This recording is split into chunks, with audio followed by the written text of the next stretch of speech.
Mansoor Wahdat.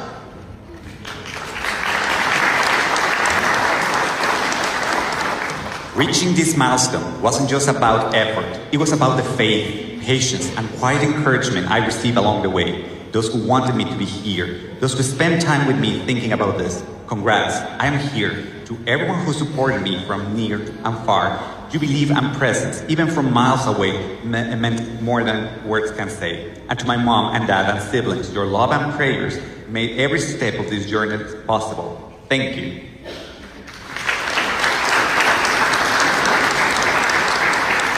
Our next group of graduates will be receiving